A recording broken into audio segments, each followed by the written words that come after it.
You're watching Fox 10 Arizona Morning with Ty Brennan and Anita Roman in HD. But Anita has a real cool friend over here. This is so neat. I have never met one of these before. This is a sugar glider. This is a new trend in pets, but they're not for everyone. So we're going to explain all that. Oh, Lucky just took a poopy on my arm. The things that happen on live TV. Excuse me. All right, so we are talking about sugar gliders this morning. The Valley is seeing an increase in popularity of people who want to own one of these. And so this is Tamara with the AZ Sugar Glider Rescue. And this is Lucky. And Brian, come on over. This is... surprise. Here we go. Here we go. Oh, you got one in your shirt there. And this is who? This is Zoe. That's Zoe. Zoe is Lucky's best friend. Okay, and Lucky is now down your shirt, so we're going to... It takes 2 seconds after years of experience. Ty thinks it's the funniest thing ever. Oh, I love this segment. This is so great. what's going on? Why are people all of a sudden deciding they want a sugar glider as a pet? Unfortunately, what happens is exotic pets are brought into public places like expos, carnivals, fairs, even the mall, and being shown as something easy, something fun, something the whole family will enjoy. And the truth is, they are exotic animals.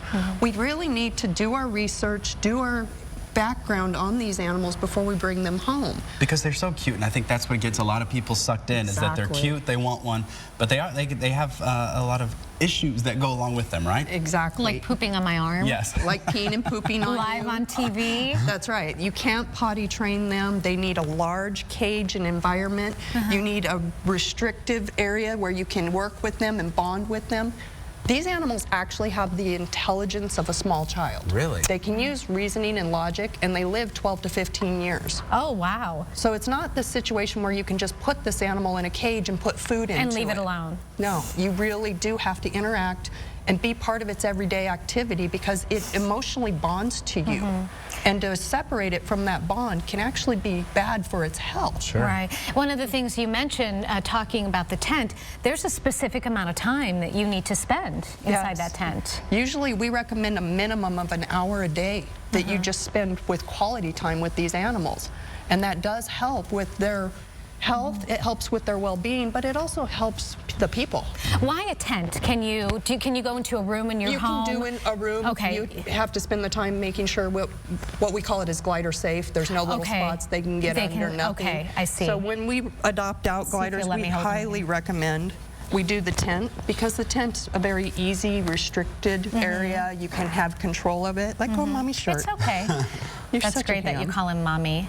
Okay, yes, I'm mommy too. Would you like to hold him, Ty? All right. He's I saw very... what happened to you earlier. No, it's just a little poopy. We cleaned it right up. It's okay, babies. No big deal. It's washable. So Tamara, when someone is, maybe they're watching, they're like, this might make a good pet for my family, and they think that they couldn't give the time and the necessary, things that need to go along with it. How can they get a hold of you to maybe do a little meet and greet? They can contact us through our website, azsugargliderrescue.org, and we will make an appointment for them to do what we call a sugar glider encounter. You actually come into the rescue. We do a tent time where you actually get to meet some sugar gliders, and we focus on education and awareness as our primary goal of our rescue. So we will actually spend the time mentoring someone who's interested in adopting, and actually educate them and work with them to make sure that this is the right choice for them before we allow the animal to go home with them. You recently rescued about 30 from the state of California? 20. A woman was caught smuggling 20 sugar gliders into California illegally. They are illegal there, along with most exotic pets.